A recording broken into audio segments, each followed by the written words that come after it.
बघा तिथे तणाव तर झालेलाच आहे. दुसरी गोष्ट म्हणजे माझं पहिल्या दिवसापासून हेच म्हणणं राहिलेलं आहे की तिथे स्थानिक जे रहिवासी आहेत, आजूबाजूला जे राहतात, त्यांच्याकडून तुम्ही म्हणणं काय ते ऐकून घेतलं पाहिजे आणि त्यांचंच म्हणणं ऐकलं पाहिजे.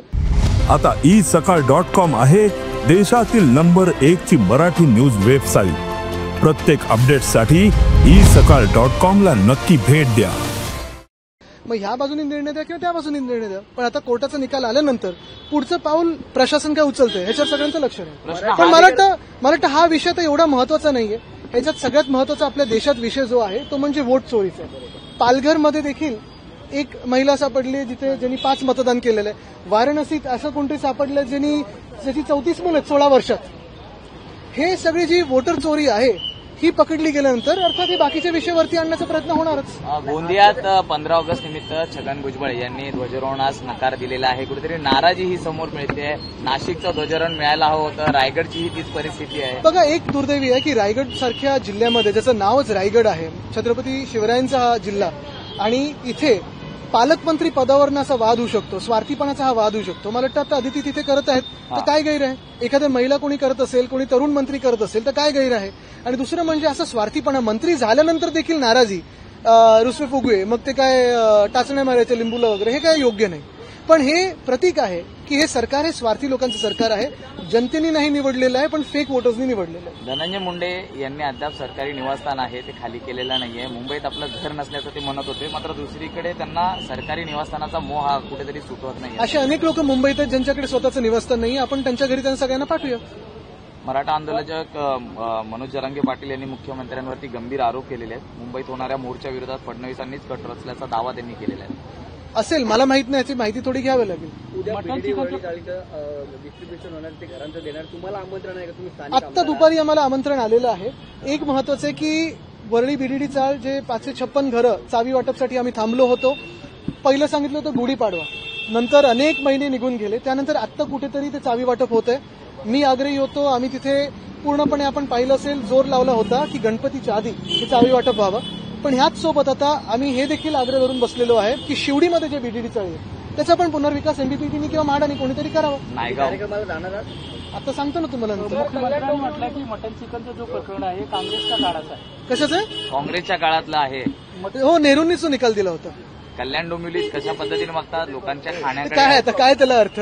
लोकांच्या खाण्यावरती देखील बोललं जातं. नेमकं काय? बघा, आमचं म्हणणं साफ आहे. कोणी तुम्ही शाकाहारी असू शकाल, कोणी मांसाहारी असू शकाल, कोणी नुसतं पेस्किटेरियन म्हणजे मासे खाणार असू शकाल, कोणी व्हिगन असू शकेल. हे तुमचा प्रश्न आहे. पण हे महापालिकेचे अधिकारी कोण तुम्हाला सांगायला की तुम्ही काय खाऊ शकता, काय नाही खाऊ शकत?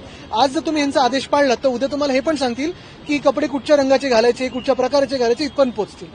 सर, हिंदी में जाना चाहिए कि दूसरी वोट चोरी का जो आरोप लगाया गया था कांग्रेस सदस्य और बाकी जो अपोजिशन पार्टी की तरफ से, तो वही उनका जो वोटिंग लिस्ट में वो नाम एडेड था. अभी पहली बात तो ये है कि अगर इनको ऐसे लग रहा है नहीं तो कहीं ना कहीं कुछ गलती है वोटों में, ये तो इलेक्शन कमीशन देख रही है. पहली बात यही रहती है कि वाराणसी में एक कोई ऐसे शख्स है जिनके 16 सालों में 34 बच्चे हुए. कैलकुलेशन लगाइए. पालघर में भी ऐसी महिला कोई पकड़ी गई है जिनकी 5 वोटिंग आईडी कार्ड है. ये शकुन रानी 3 बार बेंगलुरु में, 2 बार उत्तर प्रदेश में. फिर वो मिंटा देवी, असल में देवी 124 साल रहती है, जिंदगी उसकी इतनी अच्छी है और वो भी यंग है. तो ये सारी बातें कहीं ना कहीं वोट चोरी की जो है ये हम करते आए हैं. अभी पकड़े जाने पे चुनाव आयोग भाग रहा है, डरता है चुनाव आयोग. और इन्हें मैं यही कहना चाहता हूं कि डरो मत, आओ सामने कहो कि हम मैनिपुलेट कर रहे थे, अभी नहीं करेंगे. तो सर, कल्याण डोंबिवली में जिस तरीके से मामला सामने आता है, मीट जो है बेचने पे मनाही की जाती है, किस सेक्टर, बल्कि कल्याण डोंबिवली नहीं बाकी जगह पर भी अभी ये फालतू की बातें हो रही है. कल्याण डोंबिवली महानगर पालिका हो या कोई अन्य महानगर पालिका हो, पहले अपनी सड़कें कैसी है, बिजली ठीक है क्या, पानी की व्यवस्था कैसी है, जनता को सुविधा कैसी मिल रही है, इन पे फोकस करें. जब ये सारी बातें उनको आती नहीं है, ठीक से आती नहीं है, तब क्या खा सकते हो आप, क्या पहन सकते हो आप, उस पर जाते हो. ये जो निर्णय है वो कोई नहीं मानेगा. जिसको जो खाना है वो खाएगा. ये स्वातंत्र्य दिन पे कोई हमें बता नहीं सकता कि आप क्या करें और क्या खाएं. बीजेपी की तरफ से आरोप किया जा रहा है कि ये कांग्रेस के समय में जो डिसीजन लिया गया था, शरद पवार ने सबसे पहले डिसीजन लिया गया. अच्छा, मुझे लगा नेहरू जी की बात करेंगे वो. सर एक दिल्ली में अभी फिलहाल के लिए जो रेसिडेंटल डॉग उनको वहाँ से हटा के एक साइड में उनको लेके जाने की जो बात है, ये दुर्भाग्यपूर्ण है। लेकिन ये क्या विषय सुओ मोटो लेने जैसा था मुझे पता नहीं। इतना बड़ा विषय तो सिविक एडमिनिस्ट्रेशन का विषय है। जब जो लोकल संस्था होती है, फिर वो सरकार हो या फिर महापालिका हो, वो फेल होती है तब सुओ मोटो लिया जाता है। दूसरी बात है कि ऐसे स्ट्रे डॉग्स के पीछे पड़ना, ये ऐसे G20 के दौरान भी हुआ था, मुझे लगता है ठीक नहीं है। लेकिन ये भी शायद हो कि इतना बड़ा विषय था क्या कि सुप्रीम कोर्ट इसको ले, ये सोचना जरूरी है। BDD चाल का जो अभी रीडेवलपमेंट का प्रोजेक्ट पूरा हो चुका है, कल सबको चाबी देने वाले हैं आपको। लगभग 3-4 महीनों से ये प्रोजेक्ट तैयार था, 556 घर थे। कल चाबी दी जाएगी। हम तो यही मांग रहे थे गुड़ी पाड़वा से कि उनको उनके घर दिए जाए। अभी अंततः उनको घर मिल रहे हैं। बाकी का भी प्रोजेक्ट ऐसे ही आए। और दूसरी बात यह है, अभी मैंने सोनोवाल साहब से जो बात की, यूनियन मिनिस्टर फॉर शिपिंग की, उनके पास जो MBPT है, वहां हमारी BPT की BDD है, शिवडी की, वो भी रीडेवलप किए जाए तो वहां भी जो लोग रहते हैं उनको भी पक्के घर मिले। उसमें कल के प्रोग्राम में सबके जो स्पीच है वो भी होने वाले हैं। आपको इन्विटेशन मिला है? आज अपनी इन्विटेशन आया है तो मैं देखता हूँ। नहीं होने वाली है, कहीं ना कहीं जो बात करने की जरूरत नहीं, हम काम करते हैं, वो बात करते हैं। कलानगर उद्घाटन, कलानगरच्या ब्रिजचा प्रश्न महत्वाचा ब्रिज 3-4 महिने टांगून ठेवलेला आहे, आता तो उद्घाटन करतो। त्याचं निमंत्रण वरुण सरदेसाई स्थानिक आमदार आहेत त्यांना दिलं गेलेलं नाहीये कुठेतरी। आता हेच तुम्ही बघा ना, मग हे सरकार नेमकं कसं चाललंय हे बघा। कुठेतरी का म्हणजे एवढं सगळं बहुमत आल्यानंतर पण मन छोटं काय, आकडे मोठे मन छोटं, ह्याचा तालमेल लागत नाही। श्रेयवाद यातनं कुठेतरी दिसतोय का? अरे जेवढं श्रेय घ्यायचं तेवढं घ्या, स्वतःचे फोटो लावा, होर्डिंग लावा, पण कामं तर करा। आणि कामं जेव्हा होतात तेव्हा वेळेवर उद्घाटन करा।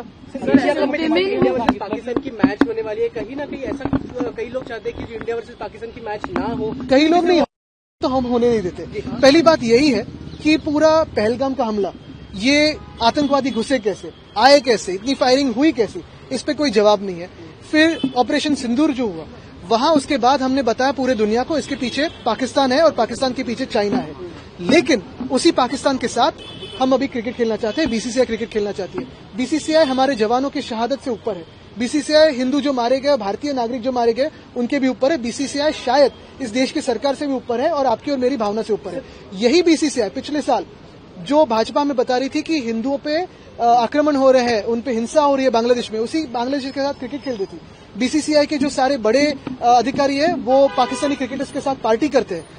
और यही अभी आप देख रहे हो कि एशिया कप हॉकी के लिए पाकिस्तान को हमारे देश में बुलाया। तो ये क्या फॉरेन पॉलिसी का पूरा फेलियर नहीं, कियोस नहीं है? और जिस चाइना को हम बोल रहे हैं कि यही चाइना पाकिस्तान के पीछे था, उसी चाइना पे PM साहब जा रहे हैं। तो कहाँ है फॉरेन पॉलिसी और हमारे फॉरेन अफेयर्स मिनिस्टर कहाँ है? ये तो किसी को पता ही नहीं है। इस तरीके से आने के ऊपर इस तरीके से हाईकोर्ट का जो निर्देश आया है, कोई बड़ी बात नहीं है। मुझे लगता है CM साहब इसका जवाब देंगे।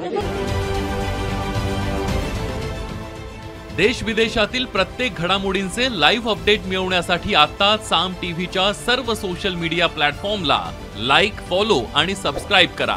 तसंच सर्व नोटिफिकेशनसाठी बेल आयकॉन प्रेस करायला विसरू नका।